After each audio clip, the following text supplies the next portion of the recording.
Hello student, welcome to निर्भर academy. करने वाले हैं मोस्ट इम्पोर्टेंट टॉपिक्स जो कि आपके एग्जाम में बहुत बार पूछे जाते हैं। ठीक है, इससे पहले आपने जो टॉपिक्स पढ़ा था डायमेंशन से रिलेटेड। उसके बेस पे भी हमने डिफरेंट डिफरेंट टाइप्स के क्वेश्चंस करे थे एंड उसके बेस पे भी आपको इन्फॉर्म किया गया था कि किस तरीके से इसमें आपके क्वेश्चन पूछे जाते हैं। आज का जो टॉपिक है बेसिकली मेजरमेंट के बेस पे है। मेजरमेंट आप किसका निकालो तो फिजिकल क्वांटिटी हो गया। नॉर्मल आप जो फिजिकल क्वांटिटी ले रहे हो, लेंथ, मास एंड टाइम। इसके अलावा भी और भी फिजिकल क्वांटिटी है जिसको अपना लेंथ, मास और टाइम बेटा हमने ब्रेक किया था। उसका अगर आप मेजरमेंट करोगे तो एक्चुअली जो मेजरमेंट होता है वो कहीं ना कहीं उसमें एरर आ जाता है। ठीक है, वो एरर क्या डिफरेंट डिफरेंट तरीके से हो सकते हैं। बेसिकली यहाँ पर हम डिस्कस करने वाले हैं एरर ऑफ मेजरमेंट। कोई भी आप मेजरमेंट करो उसमें कैसे कैसे आपके एरर अराइजेस हो सकते हैं। बेसिकली आपका क्या है, एरर ऑफ मेजरमेंट क्या है, difference in the true value. True value आपके लाइक है कि कोई भी आपका लाइक ऐसे अगर आपको बोला गया है कि ट्रू वैल्यू किसी लेंथ का समथिंग दिया है, अगर आप उसको एक्सपेरिमेंटल परफॉर्म करो, परफॉर्म करने के बाद जो उसकी ट्रू वैल्यू कुछ ना कुछ आपके चेंजेस आ रहे हैं तो वहां पर भी क्या जनरेट हो रहा है, एरर जनरेट हो रहा है। ठीक है, तो बोलेंगे difference in the true value and the measurement value of a quantity is called as error of measurement। कि ट्रू वैल्यू में से और मेजरमेंट में दोनों में जो डिफरेंसेस आ रहे हैं उसको बोला जा रहा है error। ठीक है, बहुत ही सिंपल टॉपिक है। यहाँ पर आपको आई होप टॉपिक समझ में आ जाए। लाइक एज आपने इससे पहले अपने मेजरमेंट एंड लेंथ में आपने डिफरेंट डिफरेंट मेथड पढ़ा था। लाइक ऐसे अगर मैं बात करूँ वर्नियर कैलिपर से, ठीक है, वर्नियर कैलिपर से अगर मैं किसी बॉडी का अगर मुझे बोला जाए calculate the radius of the body, जो उस बॉडी का रेडियस कैलकुलेट करना है एंड आपको पहले बताया गया कि थ्योरेटिकली इसका कितना वैल्यू होता है। और वर्नियर कैलिपर से अगर आप मेजर करोगे उसका रेडियस तो उसमें आपको कुछ ना कुछ आपका चेंजेस आ रहे हैं तो वो भी क्या आएगा, आपका एरर ही आएगा। ठीक है, तो जो फर्स्ट जो एरर आएगा वो आएगा systematic error. Systematic error means कि आपको कोई मेजरमेंट हो रहा है, मेजरमेंट के बाद जो वैल्यू आ रही है वो एक डायरेक्शन में आ रही है, स्ट्रेट लाइन में आ रही है। ठीक है, वो मे बी आपका पॉजिटिव हो सकता है, मे बी आपका नेगेटिव हो रहा है। ठीक है, तो इस तरीके का जो एरर आ रहा है उसको बोलोगे आप सिस्टमैटिक एरर। अब इस सिस्टमैटिक एरर भी आपका कितने तरीके से हो सकता है, कहाँ कहाँ पर आपका सिस्टमैटिक एरर वर्क करता है, कहाँ कहाँ पर सिस्टमैटिक एरर मिलता है, उसके बारे में भी आपको जानना जरूरी है। फर्स्ट सिस्टमैटिक एरर आता है इंस्ट्रूमेंटल एरर। ठीक है, इंस्ट्रूमेंटल एरर मीन्स कि वही मैंने जो वर्नियर कैलिपर्स की बात की कि वहां पर आप मेजरमेंट करो तो वहां पर आपका क्या आ रहे हैं, एरर आ रहे हैं, तो वो क्या आ जाएगा, आपका इंस्ट्रूमेंटल एरर का ही पार्ट आएगा। नेक्स्ट है इम्परफेक्शन इन एक्सपेरिमेंटल टेक्निक, कि आपको कोई एक्सपेरिमेंट हाँ आपको परफॉर्म कर लो एंड अगर लाइक है कि आपको एक्सपेरिमेंट के बारे में स्लाइड पढ़ता है और कुछ इन्फॉर्मेशन आपकी मिस हो गई कि आपको वो चीज नहीं पता है, तो अगर आप उसमें एक्सपेरिमेंट परफॉर्म करते हो तो ऑब्वियसली वहां पर आपका क्या आएगा, एरर आ जाएगा। ठीक है, या आपका कोई कंपोनेंट अगर आपका उसमें ऐड नहीं किया है या कोई भी आपने उसमें जो कंपोनेंट्स उसमें यूज करने हैं वो यूज नहीं किया तो वहां पर भी एक तरीके का आपका एरर आ जाएगा, वो आ जाएगा इम्परफेक्शन इन एक्सपेरिमेंटल एरर। वो पार्ट आएगा आपका सिस्टमैटिक एरर। नेक्स्ट एरर आपका पर्सनल एरर। ठीक है, पर्सनल एरर मीन्स कि लाइक एज कोई ऑब्जर्वर है, ऑब्जर्वर को किसी तरीके का डिफॉल्ट है, लाइक एज उसको आई से क्लियरली विजन नहीं मिल रहा है तो वो एक्सपेरिमेंटल सेटअप को क्लियरली नहीं पुट कर पा रहे हैं, तो इस तरीके का जो इसमें एरर आता है वो क्या जाएगा, आपका पर्सनल एरर आएगा। ठीक है, नेक्स्ट है error due to personal cause. Next आपका आएगा error due to external cause. External cause की मीन्स आप कोई एक्सपेरिमेंट परफॉर्म कर रहे हो तो उसमें एक्सटर्नल कॉज क्या क्या आ सकते हैं, लाइक है टेम्परेचर। जैसे कि आपने 10th क्लास में पढ़ा था कि रेजिस्टेंस ये Ohm's law valid only when temperature is constant. Temperature अगर कांस्टेंट रहेगा तभी आप क्या देख रहे थे, वी और आई के बीच में स्ट्रेट लाइन आ रही थी। अगर आपका टेम्परेचर वेरी कर रहा है तो वो वी और आई के बीच में स्ट्रेट लाइन आपका नहीं आ पा रहा। तो यहाँ पर भी आप बोल सकते हो कि जो एरर आएगा किसकी वजह से आएगा, एक्सटर्नल कॉज। और वो एक्सटर्नल कॉज आपका कौन कौन सा हो सकता है, आप उसमें टेम्परेचर एक्सटर्नल कॉज हो सकता है, ठीक है। दूसरा क्या हो सकता है, प्रेशर एक्सटर्नल कॉज हो सकता है। तीसरा ह्यूमिडिटी एक्सटर्नल कॉज हो सकता है। ठीक है। चौथा इसमें क्या आ सकता है, आपका विंड विंड की वजह से भी आपका जो सेटअप है, एक्सपेरिमेंट आप परफॉर्म करते हैं वहाँ प्रॉब्लम आती है, तो ये आपका क्या रहेगा, एक्सटर्नल कॉज है। नाउ अब लास्ट है आपका सिस्टमेटिक एरर का part E, that is least count error. ठीक है। तो least count error most most important error है आपका, जो कि इंस्ट्रूमेंटल या एक्सपेरिमेंटल पॉइंट ऑफ व्यू से है। कि ये बेसिकली होता क्या है, तो ये आएगा the smallest value that can measure by measuring instrument. हम स्मॉलेस्ट से स्मॉलेस्ट वैल्यू आप किसी मेजरिंग इंस्ट्रूमेंट से निकाल रहे हो, वो क्या आएगा आपका लीस्ट काउंट एरर। अब लाइक एस की इसका हम एग्जांपल कैसे समझ सकते हैं, लाइक एस की मैंने ले लिया मीटर। ठीक है। मीटर को अगर मैं निकालूंगी मीटर स्केल से, मीटर स्केल से अगर मैं मीटर को मेजर करूंगी, तो जो इसका रिलायबिलिटी जो इसका होगा, ये होगा 1/10 सेंटीमीटर का रिलायबिलिटी। ठीक है। रिलायबिलिटी मीन्स आपका जो रिजोल्यूशन है आपका किसमें कितना ज्यादा हो रहा होगा। ठीक है। तो मीटर स्केल की बात करूँ तो उसका रिलायबिलिटी होगा 1/10 सेंटीमीटर। अगर मैं बात करूँ वर्नियर कैलिपर्स की, तो इसका जो रिलायबिलिटी होगा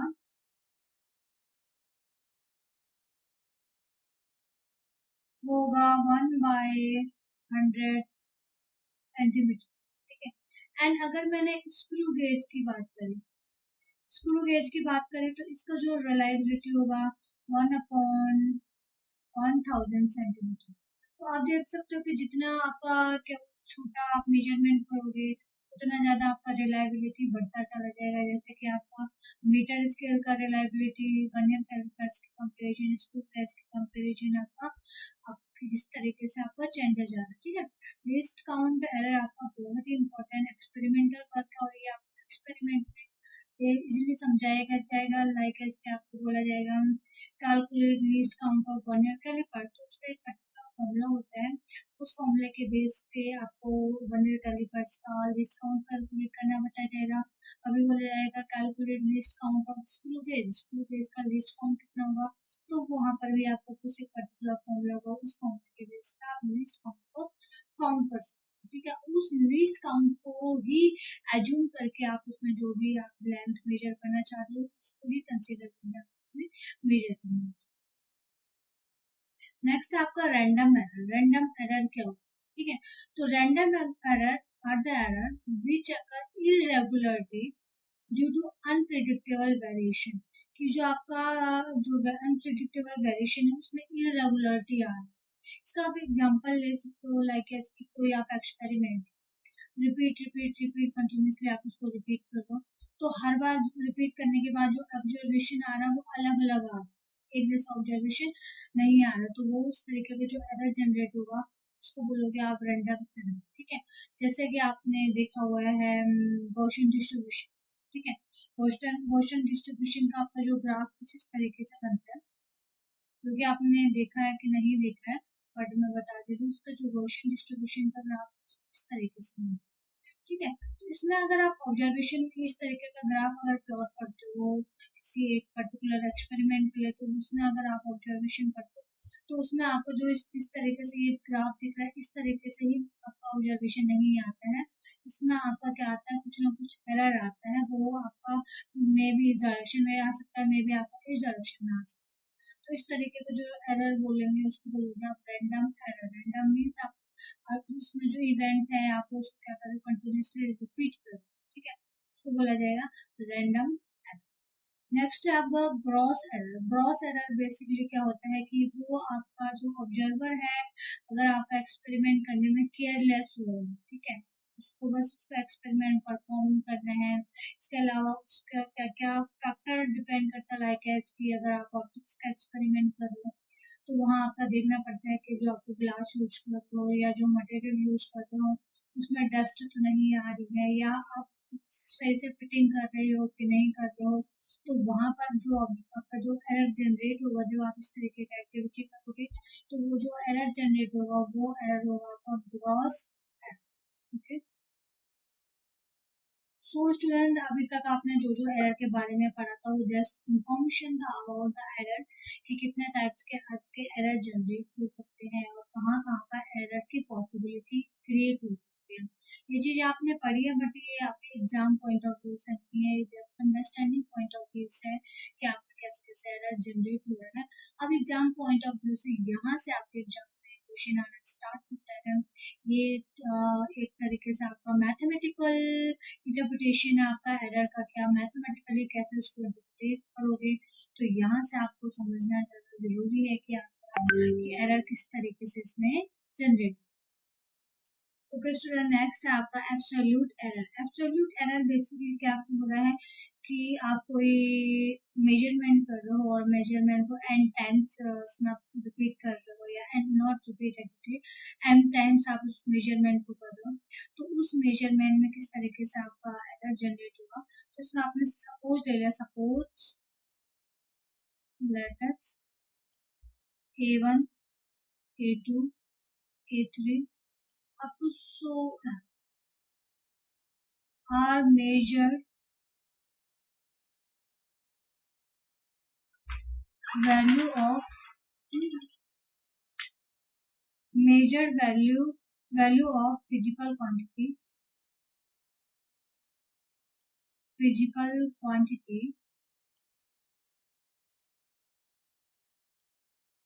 up to n times।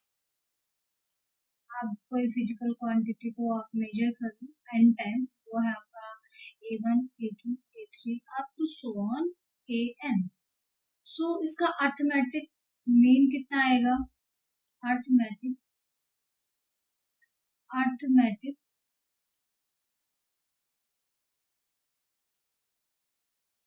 Mean of physical quantity, physical quantity, इसका अर्थमेटिक मीन क्या होगा आपका, उसको मान दिया आपने ए ऑफ अर्थमेटिक मीन, आएगा A1 plus A2 plus A3 up to so on N तक करो अपॉन, ये कितना आ जाएगा एन। ये तो आप निकालते हो कि अगर आपको किसी भी नंबर का मीन निकालना होता है, लाइक 1 to 10 का मीन निकालना है, तो हम क्या करेंगे, 1 plus 2 plus 3 plus up to so on 10 upon 10। So आप ए एम को लिख सकते हो, यहाँ पे लगा सकते हो क्योंकि प्लस साइन है। ये समीशन का मीनिंग क्या होता है आपका, प्लस साइन। एंड समीशन किस तो हो रहा है, 1/n। 1/n तो समीशन के अंदर नहीं है, इसका मीनिंग क्या होता है कि आपका समीशन 1 to n तक वेरी कर रहा है, एंड n तो फिक्स है, तो इसलिए n क्या आ जाएगा, बाहर आ जाएगा, और यहाँ आ जाएगा i is equal to 1 to n, i 1 to n तक वेरी कर रहा है, तो यहाँ क्या आ जाएगा ए आई। तो आप इसको लिख सकते हो i is equal to 1 A1 summation है plus i is equal to 2 A2 up to so on N. तो आपका मिल गया arithmetic mean of physical quantity. अभी तक तो हमने केवल ये देखा कि मेजरमेंट कर रहे हैं, उसका हमने क्या निकाला, नहीं निकाला। अगर मैं बात करूँ यहाँ पर एब्सोल्यूट एरर क्या आएगा, सो एब्सोल्यूट एरर जो बेसिकली आएगा कि आपका इंडिविजुअल मेजरमेंट का आपका एब्सोल्यूट एरर कितना आ रहा है। तो एब्सोल्यूट एरर को लिख सकते हो, एब्सोल्यूट एरर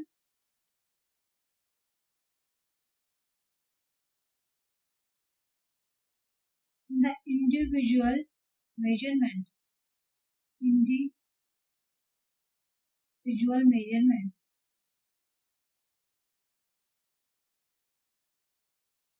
कितना आएगा, ये आएगा आपका डेल्टा ऑफ A1, इसको क्या बोलोगे, absolute error in individual measurement.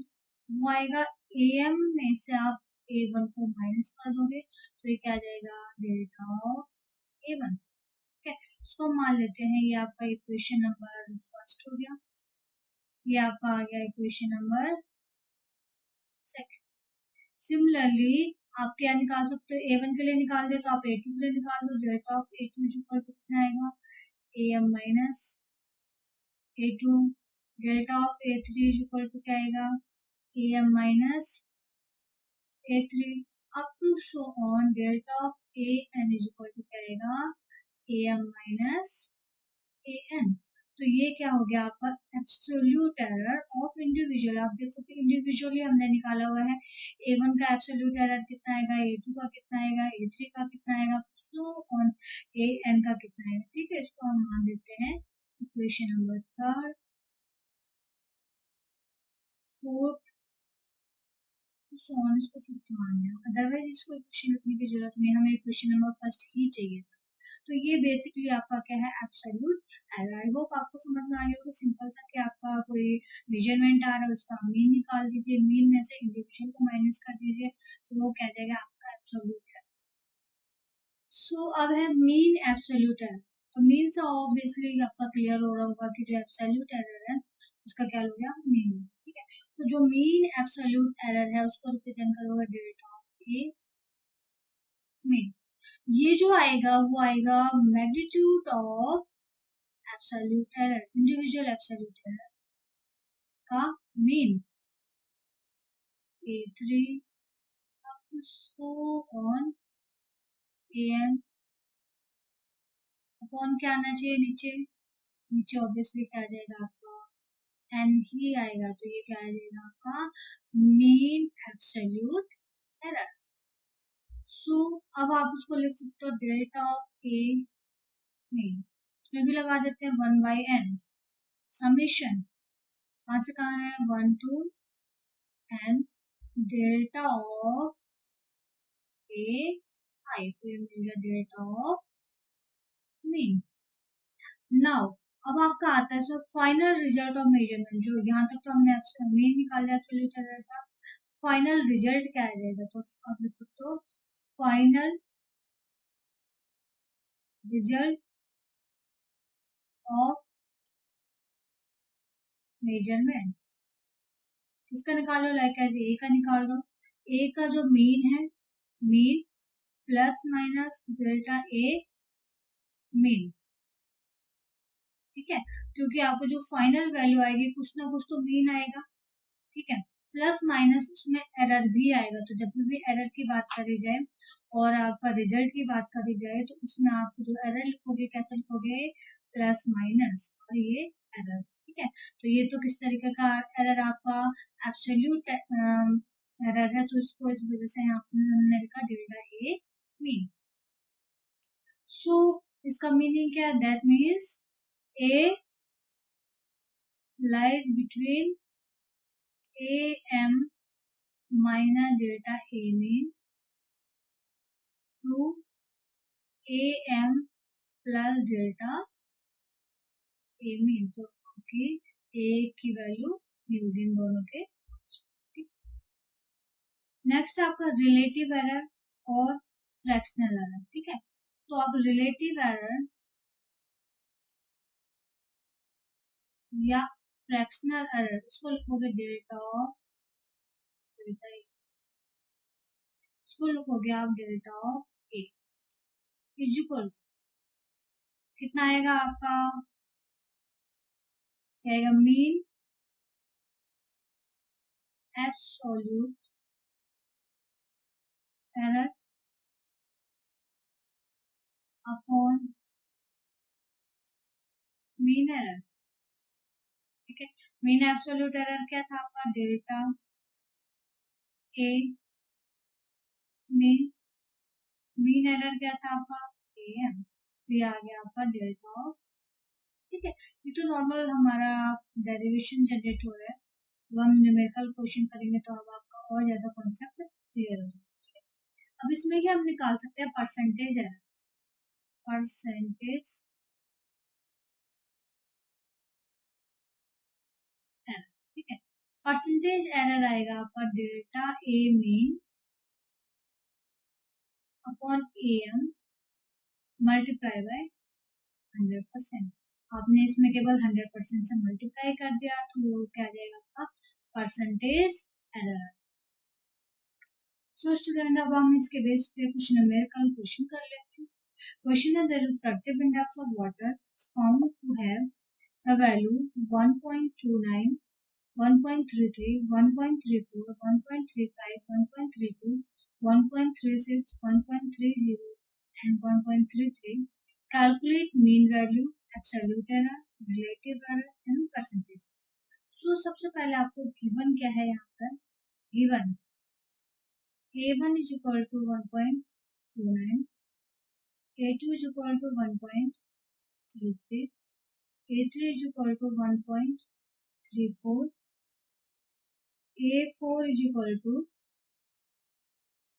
1.35, A5 is equal to 1.32, A6 is equal to 1.36, A7 is equal to 1.30 and A8 is equal to 1.33. अब आपको क्या निकालना है? First mean value. Mean value कितना आएगा? मीन वैल्यू जो कि आप लेते हैं A of M equal to क्या आएगा? A1 plus A2 plus A3 up to so on. कहाँ तक जा रहे हैं हम? A8 अपॉन डिवाइड में कितना आ जाएगा? 80 आएगा. ठीक है. सो ये कैलकुलेट कर लीजिए. 1.29, 1.33, 1.34, 1.35, 1.32, 1.36, 1.30, 1.33 अपॉन कितना आ जाएगा? 8. ठीक है. तो ये आएगा लगभग आपका, ये आएगा 1.327. ये राउंड ऑफ आएगा 1.3. सो आपने यहाँ से निकाल दिया mean value of refractive index. ठीक है. रिफ्रैक्टिव इंडेक्स का आपका मीन वैल्यू ये आएगा. अब निकालना है absolute error. So absolute error of A1 कितना आएगा? Delta of A1 is equal to क्या आएगा? AM माइनस A1 कितना है? A1 कितना? 1.33 माइनस 1.29. सॉल्व करते कितना है? ये आएगा आपका 0.04. ठीक है. अब निकाल लीजिए delta of A2 is equal to AM minus A2 is equal to 1.33 minus 1.33 आएगा आपका 0. Delta of A3 is equal to क्या आएगा? AM माइनस A3 कितना आएगा? AM 1.33 minus 1.34. ये आएगा माइनस का 0.01. फिर डेल्टा ऑफ A4 क्या आएगा? AM minus A4. So AM कितना? 1.33. A4 कितना आपका? 1.35. तो क्या आएगा? माइनस का 0.02. फिर आएगा delta of A5 minus AM minus A5. AM 1.33, A5 1.32. तो कितना आएगा? 0.01. Delta of A6 equal to कितना आएगा? AM minus A6 1.33 minus 1.36. तो आएगा माइनस का 0.03. Delta of A7 AM minus A7 1.33 minus 1.30. तो कितना आएगा? 0.03. नेक्स्ट है delta of A8 AM minus A8 equal to कितना? 1.33. ये आपका माइनस का 1.33. तो ये आ गया वैल्यू 0. ठीक है. हमने निकाल दिया इसमें एब्सोल्यूट एरर. अब निकालना है mean of absolute error. So निकाल दीजिए मीन ऑफ एब्सोल्यूट एरर. क्या निकाला था? Delta of A mean is equal to क्या था? Mod of delta of A1 mod of delta of A2 up to so on mod of delta of A8 upon कितना आ जाएगा यहाँ पर, तो डेल्टा ऑफ A में निकाल दीजिए कितना आएगा, मॉड कितना आएगा, delta A1 0.04 plus 0 plus 0.01 mod means magnitude plus value plus 0.02 plus 0.01 plus 0.03 plus 0.03 plus 0 by 8। So इसका वैल्यू जो आया है वो आया 0.0175। ठीक है,